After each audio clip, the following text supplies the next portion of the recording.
मुलींच्या जल्लांविधीसाठी आपण एकत्र जमलो आहोत. माझी मम्मी आम्हाला सकाळी सर्व आवरून शाळेत जाण्यासाठी मदत करायची.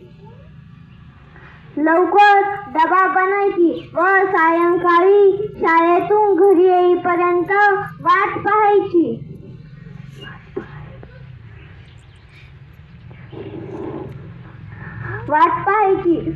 मम्मी आम्हा तिन्ही बहिणींची खूप काळजी घ्यायची, खूप लाड करत होती. म्हणूनच कोणीतरी म्हटले आहे की स्वामी तिन्ही जगाचा आई विना भिकारी, स्वामी तिन्ही जगाचा आई विना भिकारी. खरंच या जगात आईसारखे दुसरे दैवत नाही. आपण आईला कितीही त्रास दिला तरी तिचे आपल्यावरील प्रेम कधी कमी होत नाही. आज माझी मम्मी आपल्यातून जाऊन 10 दिवस झाले आहे.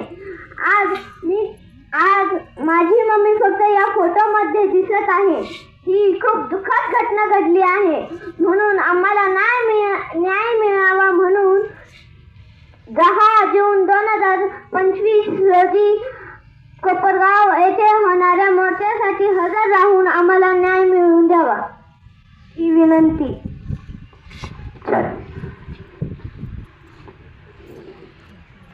या कार्यक्रमाची आपण आता सांगता करणार आहोत.